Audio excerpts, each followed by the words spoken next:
1952లో భారత ప్రభుత్వము community development programme అనే ఒక ప్రోగ్రామ్‌ని ప్రవేశపెట్టింది. దాని తర్వాత 1953లో కమ్యూనిటీ డెవలప్మెంట్ ఎక్స్‌టెన్షన్ ప్రోగ్రామ్, విస్తరణ ప్రోగ్రామ్ అని ప్రవేశపెట్టడం జరిగింది. అయితే ఈ 2 ప్రోగ్రామ్‌లు ఎలా అమలు జరుగుతున్నాయి, లోపాలు ఏమన్నా ఉంటే వాటిని సరిచేయటానికి ఏమన్నా సూచనలు చేయాలని చెప్పేసి 1957 జనవరిలో బలవంతరాయ్ మోహితా కమిటీని వేయడం జరిగింది. 1957 జనవరిలో బలవంతరాయ్ మోహితా కమిటీని వేయడం జరిగింది. అయితే ఈ బలవంతరాయ్ జీ మోహితా దీనికి అధ్యక్షుడిగా ఉండటం వల్ల ఆ కమిటీకి ఆ పేరు వచ్చింది అనమాట. అయితే ఈ బలవంతరాయ్ మోహితా కమిటీ తను నివేదికను భారత ప్రభుత్వానికి ఎప్పుడు సమర్పించారంటే 1957 నవంబరున సమర్పించడం జరిగింది. 1957 నవంబర్లో సమర్పించడం జరిగింది. అయితే ఆ నివేదికలో ఏం చెప్పాడంటే ప్రజాస్వామిక వికేంద్రీకరణ విధానాన్ని ఏర్పాటు చేయాలని సూచించింది. ఇంపార్టెంట్ అనమాట. ప్రజాస్వామిక వికేంద్రీకరణ విధానాన్ని ఏర్పాటు చేయాలని ఈ కమిటీ సూచించింది.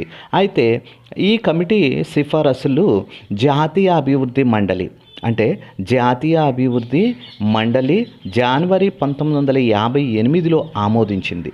ఈ కమిటీ సిఫారసులు 1958లో జనవరిలో ఆమోదించిందనమాట. ఇది ఇంపార్టెంట్. అయితే ఇక్కడ ఏం చెప్పారంటే ఈ బలవంతరాయ్ మోహితా కమిటీ ఒక ముఖ్యమైన సిఫారసు చేయడం జరిగింది. 3 అంచెల పంచాయతీరాజ్ వ్యవస్థను ఏర్పాటు చేయాలని చెప్పడం జరిగింది. ఈ 3 అంచెలు ఏమేమిటి అంటే గ్రామ స్థాయిలో గ్రామ పంచాయతీ, బ్లాక్ స్థాయిలో పంచాయతీ సమితి, జిల్లా స్థాయిలో జిల్లా పరిషత్. ఈ విధంగా 3 అంచెలలో పంచాయతీరాజ్ వ్యవస్థను ఏర్పాటు చేయాలని చెప్పింది ఎవరంటే బలవంతరాయ్ మోహితా కమిటీ అన్నమాట.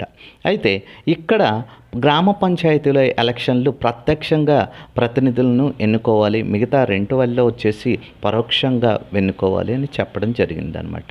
అయితే భారతదేశంలో ప్రప్రథంగా పంచాయతీరాజ్ వ్యవస్థను ఏర్పాటు చేసిన రాష్ట్రము ఏమిటంటే రాజస్థాన్ రాష్ట్రము.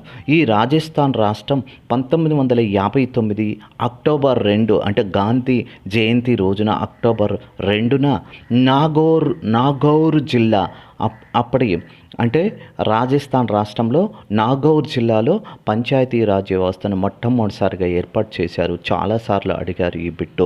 అయితే రెండవ రాష్ట్రం ఏమిటంటే ఉమ్మడి ఆంధ్రప్రదేశ్. రెండవ రాష్ట్రం 1959లో పంచాయతీరాజ్ వ్యవస్థను ప్రవేశపెట్టడం జరిగింది అన్నమాట.